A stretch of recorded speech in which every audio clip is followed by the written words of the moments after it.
അപ്പോൾ എങ്ങനെയാണ് നമുക്ക് കണ്ണ് വരയ്ക്കാൻ പറ്റുകയെന്ന് നമുക്കൊന്ന് നോക്കാം.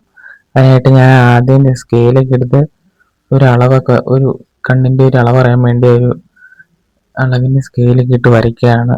എന്ന് വെച്ച് കഴിഞ്ഞാൽ ഒരു കറക്റ്റ് അളവിന് വേണ്ടി കേട്ടോ. അവിടെ നിന്ന് ഇങ്ങനെ ഒരു കണ്ണ് പോലെ 2 വട്ടം, പിന്നെ മേളിൽ 2 പിരികം ഇത് വരച്ച് അടയാളപ്പെടുത്തുകയാണ്. ഒരു ലെവൽ അറിയാൻ വേണ്ടി കേട്ടോ അങ്ങനെയൊക്കെ ചെയ്യണേ.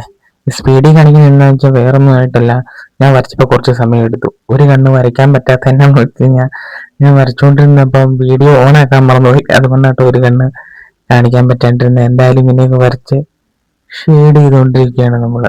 ഞാൻ ചാർക്കോളിൻ്റെ സോഫ്റ്റ് പെൻസിലായിട്ട് ഉപയോഗിക്കണത്, ക്യാമലിൻ്റെ എന്ന് വെച്ച് കഴിഞ്ഞാൽ അതിനാകുമ്പോൾ നല്ല ഡാർക്കായിട്ട് കിട്ടും. ഈ പേപ്പർ ഏതാണെന്ന് വെച്ച് കഴിഞ്ഞാൽ ഐവറി ഷീറ്റ് എന്ന് പറഞ്ഞ ഒരു സംഭവം കേട്ടോ.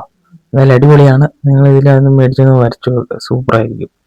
എന്തായാലും ഇങ്ങനെയൊക്കെ ഒന്ന് ഷെയ്ഡ് ചെയ്ത് ഇപ്പോൾ കണ്ണിൻ്റെ ഏകദേശം അടിപൊളിയായിട്ട് ഇപ്പുറം കണ്ണിനെ കാണിച്ചു തരാം. അത് നമ്മളിങ്ങനെ ഡാർക്ക് ആക്കുക, കണ്ണിൻ്റെ ആ ഉള്ളിലേത്, പിന്നെ പുറമേ ഉള്ളതൊക്കെ ഇങ്ങനെ വരച്ച് കുരുകുരുന്ന് വരച്ച് ഡാർക്കാക്കി എടുക്കുക. ആ ഒരു കളം പോലെ വിട്ട് കളഞ്ഞിട്ട് എന്ന് വെച്ചാൽ ലൈറ്റ് അടിക്കുന്ന ഒരു ഷെയ്ഡ് കേട്ടോ. പിന്നെ പുറത്തുള്ള ഒരു ലൈൻ ഇങ്ങനെ കറുപ്പിച്ചെടുത്ത് കഴിഞ്ഞിട്ട് നല്ല പിരിവൊക്കെ ഇങ്ങനെ മേളിലേക്ക് വരയ്ക്കുക. ലെവലിലേക്ക് ഈ സൈഡ് താഴത്തെ അതുപോലെ തന്നെ വരയ്ക്കുക. എന്നിട്ട് കണ്ണിൻ്റെ അടിയിലത്തെ ആ ഒരു തടിപ്പ് അത് മേളിലും താഴെ വരച്ച് കഴിഞ്ഞിട്ട് ശരിക്കും ഒന്ന് ബ്ലെൻഡ് ചെയ്ത് കൊടുക്കുക. ബ്രഷ് വെച്ച് ബ്ലെൻഡ് ചെയ്യണം കേട്ടോ. മറ്റേ ബ്ലെൻഡിങ് സ്റ്റിക്ക് വെച്ച് ബ്ലെൻഡ് ചെയ്ത് കഴിഞ്ഞാൽ ആവില്ല, കാരണം അത് ചാർക്കോളായിട്ട് പേപ്പർ കീർക്കും. സെറ്റപ്പായിട്ട് ബ്ലെൻഡ് ചെയ്ത് കഴിഞ്ഞിട്ട് ഇനി നമുക്ക് മേളിലേക്ക് പിരിവൊക്കെ വരയ്ക്കാം.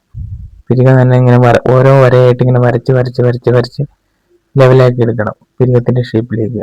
അതുപോലെ തന്നെ വരച്ച് കഴിഞ്ഞിട്ട് നമുക്ക് ബ്ലെൻഡ് ചെയ്ത് എടുത്തു കഴിഞ്ഞാൽ സൂപ്പറായിരിക്കും.